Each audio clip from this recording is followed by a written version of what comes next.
Assalamualaikum warahmatullahi wabarakatuh. Bagaimana teman-teman kabarnya hari ini? Semoga sehat semua ya. Oke, sebelum kita mulai pembelajaran hari ini, kita berdoa terlebih dahulu ya. Dipimpin oleh ketua kelas, silahkan.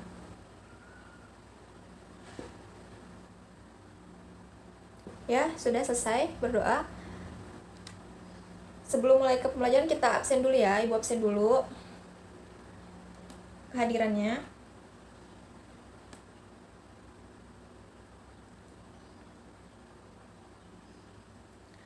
Oke, sudah di absen semuanya.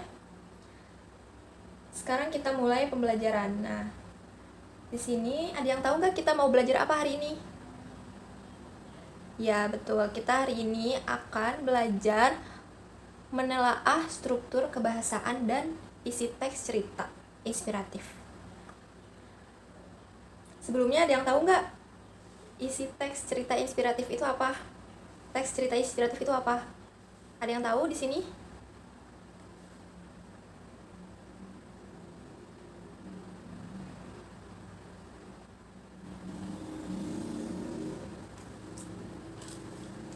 Ya, jadi teks cerita inspiratif itu adalah suatu bentuk prosa yang berisi kisah seseorang yang bertujuan untuk memberikan inspirasi atau motivasi kepada pembacanya.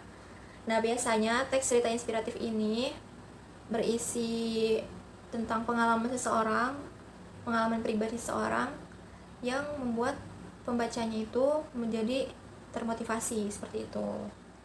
Ya. Jadi kalian sekarang udah tahu ya teks cerita inspiratif itu apa. Sebelum kita lanjut ke pembahasan materi selanjutnya. Oh ya, sekarang. Nah, sekarang kita akan belajar mengenai struktur isi teks cerita inspiratif. Nah, di sebuah teks cerita inspiratif ini ada strukturnya. Strukturnya ini ada 6. Yang pertama ada orientasi, yang kedua ada rangkaian peristiwa, ya.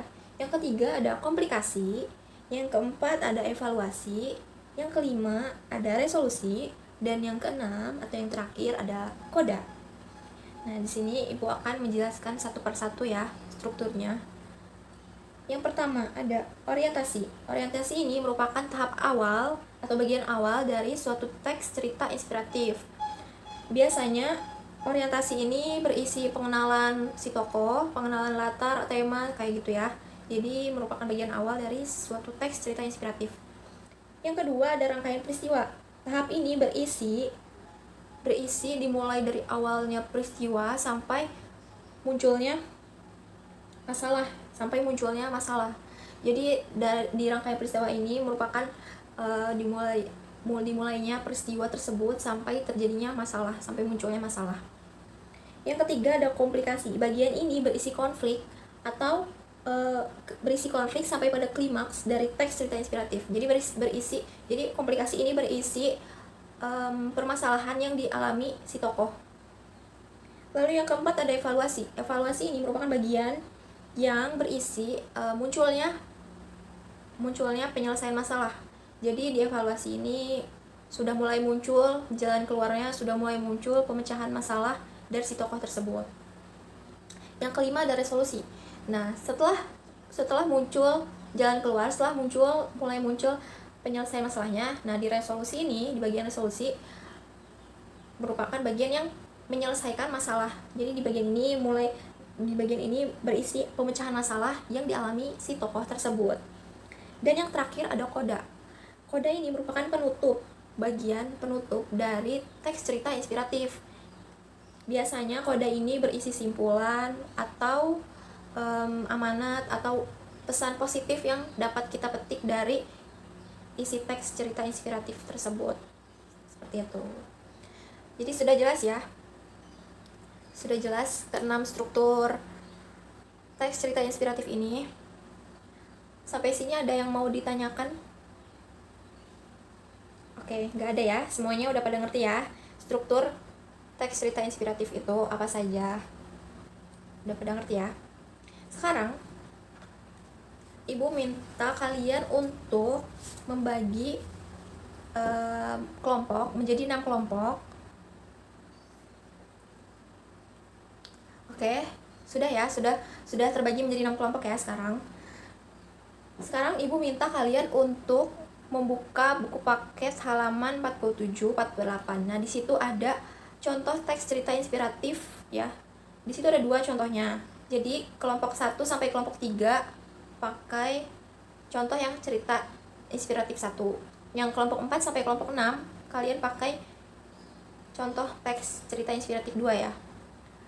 Kalian baca, lalu kalian analisis strukturnya. Kalian analisis strukturnya mulai dari orientasi sampai koda. Kalian cari orientasinya apa, lalu rangkaian peristiwanya apa, komplikasinya apa, evaluasinya apa, resolusi dan koda. Kalian cari, kalian analisis ya, kalian analisis. Lalu hasil analisisnya kalian tulis di kertas folio yang Ibu akan bagikan ini ya. Jadi kalian tulis di kertas folio ini. Lalu nanti Ibu akan memanggil kelompok secara acak untuk dipresentasikan. Jadi hasil analisis kalian presentasikan ya di depan, tapi nggak semua, Ibu akan panggil aja secara acak. Sekarang kalian baca dulu contohnya di buku paket. Oke, sudah selesai ya. Semuanya sudah selesai analisisnya. Sekarang Ibu akan panggil satu kelompok untuk mempresentasikan hasil analisis kalian ya. Ibu akan panggil kelompok 3 untuk mempresentasikan hasil analisisnya.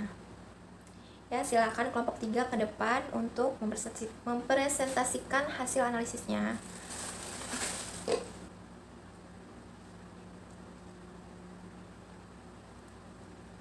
Ya, sudah selesai. Tepuk tangan dulu untuk kelompok 3 yang sudah mempresentasikan hasil analisis teks cerita inspiratif.